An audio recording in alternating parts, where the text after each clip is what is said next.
ኢትዮጵያ ለጀመረችው የልማት ግስጋሴ ማስፈንጠሪያ ቀን ብቻ ሳይሆን የትውልድ የዓመታት ቁጭት የሀገር ፍትሃዊ ጥያቄ ሆነው የቀይ ባህር ተጠቃሚነት ጉዳይ መልስ እንዲያገኝ በመንግስት የተጀመረው የባህር በር የማግኘት ጥረት በእድሜያቸው አመሻሽ በፈዘዘ አይናቸው እንኳን ቢሆን ልብ ብለው የሚከታተሉት ብሎም ተስፋ የሰነቁበት መሆኑን ይናገራሉ አቶ ኃይለ ሚካኤል። እኔ ቀደም ሲልም በኃይለ ሥላሴ ዘመነ መንግስት በ59 ዓመተ ምህረት ሪፋይነሪ ሲመረቅ ነበርኩ፣ ምርቃቱ ላይ ነበርኩ። ስላየሁት ነው አሰብን። አሁንም ቢሆን እቺ ደካማ አይኔ ያንን ስላየው አሁንም አይኔ እዛ ናት። ደካማ አይኔ አሰብ ላይ ነች። ወደዛ ነው የሚያተኩረው፣ ምክንያቱም ስላየው ነው ሀገሬ ነውና። አቶ ኃይለ ሚካኤል ይህንን ሀሳብ ያነሱት በቂርቆስ ክፍለ ከተማ በተካሄደው የህዝባዊ ውይይት መድረክ ነው። በመድረኩ መንግስት የጀመረው የባህር በር ጥያቄን ጨምሮ እንደ ሀገር የተሰሩ ያሉ የልማት ስራዎች በነዋሪዎች ተደንቀዋል። እኔ ዛሬ በአረብ ሀገር 10 ዓመት ስኖር ምንም አልነበረኝ። ብታዩኝ እንኳን መኖር አይደለም የኔ ቤት በጣም የሚያሳዝን ቤተሰብ በጣም በጉስቁልና ውስጥ ዛሬ ግን ያ አይደለም በኔ ህይወት ላይ ዛሬ እኔ ዳግም ነው የተወለድኩት። እኔ የሥራ እድል ተፈጥሮልኝ በእንጀራ መጋገሪያ ሼድ ከአቅመ ደካማ ሴቶች ተደራጅተን ዛሬ እንጀራ በመጋገር ልጆቻችንን በቀን 2 ጊዜ አይደለም 1 ጊዜ መመገብ ማንችለው ዛሬ ልጆቻችንን መመገብ ችለናል። በኮሪደር ልማት በሪቨር ፕሮጀክቱ በመልሶ ማልማቱ ማለት ነው ከተማችንን በልኩ እየገለጸ ያለ አመራሮቹ በተገቢው መልኩ እየሰሩበት ያለ ሁኔታ እንደሆነ እያየን እያበረታታንም አብረንም እየሰራንበት ያለ ጉዳይ ነው። ነዋሪዎቹ እንደ መንግስት ብልሹ አሰራርን ለመዋጋት እየተሰሩ ያሉ በርካታ ስራዎች መኖራቸውን ጠቁመው አሁንም ኃላፊነታቸውን በአግባቡ በማይወጡ ላይ ክትትሎች ተጠናክረው ሊቀጥሉ እንደሚገባ አንስተዋል። በዚህ ጉዳይ ላይ በብልጽግና ፓርቲ የአዲስ አበባ ቅርንጫፍ ጽህፈት ቤት የአደረጃጀት ዘርፍ ኃላፊ አቶ አብርሃም ታደሰ ምላሽ ሰጥተዋል። ብልጽግና ውስጥ ራሱ ሰርጎ የገቡ ሊኖሩ ይችላሉ። ህዝቡ በመንግስት ላይ እንዲያምጽ የሚያደርጉ ሊኖሩ ይችላሉ። እነዚህ ደግሞ ብልጽግና ፓርቲ ራሱ ተከታትሎ እርምጃ መውሰድ መቻል አለበት።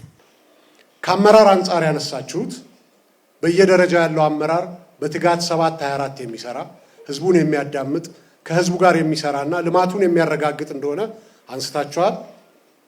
በዛው ልክ ደግሞ ጉለት ያለባቸው ጥቂት አመራሮች አሉ በሚል ያነሳችሁት አለ። ይሄንን እንግዲህ አመራር የሚቀዳው ከህዝቡ ነው። ሁሉም እኩልና የተመጣጠነ አቅም እና አፈጻጸም ስነ ምግባር አለው ብለን አናምንም። ጉለት ባለባቸው ቦታዎች ደግሞ በሪፖርቱ ሲቀርብ እንደሰማችሁት ጠንከር ያሉ ፖለቲካዊም አስተዳደራዊም ህጋዊ እርምጃዎችም እየወሰድን ነው የመጣ ነው።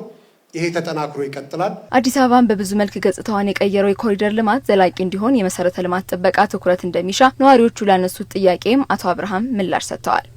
ታክሲዎች ይጭናሉ፣ ይመጣሉ። ኮሪደር ላይ ሳሩ ላይ ነው የሚያራግፉት እና እሱ ነገር ሰው ሳር ላይ ነው የሚሄደውና እሱ ነገር እየተበላሸ ነው ያለውና እሱ ነገር እንደው ብታሰብበት።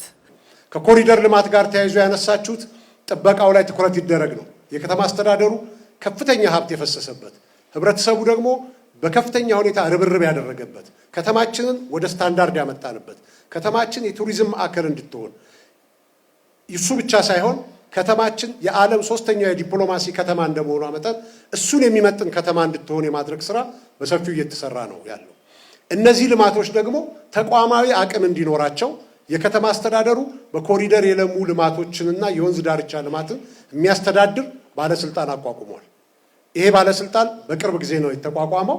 ክፍተቶች በሚኖርባቸው ቦታዎች ላይ እያገዘ እያረመ የሚሄድበት አግባብ አለ። በከተማዋ የኑሮ ውድነቱን ለማረጋጋት የእሁድ ገበያን ጨምሮ በርካታ ስራዎች መሰራታቸው ገበያን እያረጋጋ ቢሆንም አሁንም ትኩረት ሊሰጡ ይገባል ሲሉ ውይይቱ ተሳታፊዎች ጠቁመዋል። በህዝብ ተወካዮች ምክር ቤት የመንግስት ዋና ተጠሪ ሚኒስትር ዶክተር ተስፋዬ በልጅጌ መንግስት የኑሮ ውድነትን ለማረጋጋት ምርትና ምርታማነትን ማሳደግን ጨምሮ ዘርፈ ብዙ ስራዎችን እያከናወነ መሆኑን ገልጸዋል።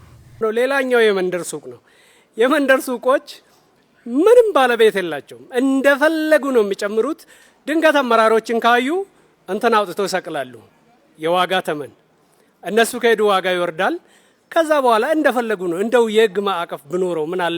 የኑሮ ውድነትን ለማቃለል በመንግስት በከተማ አስተዳደር በክፍለ ከተማ ደረጃ በየደረጃ ያለ አመራር ቢያንስ 3 እና 4 ዋና ስራዎችን ጀምረናል። እነሱን እናጠናክራቸዋለን።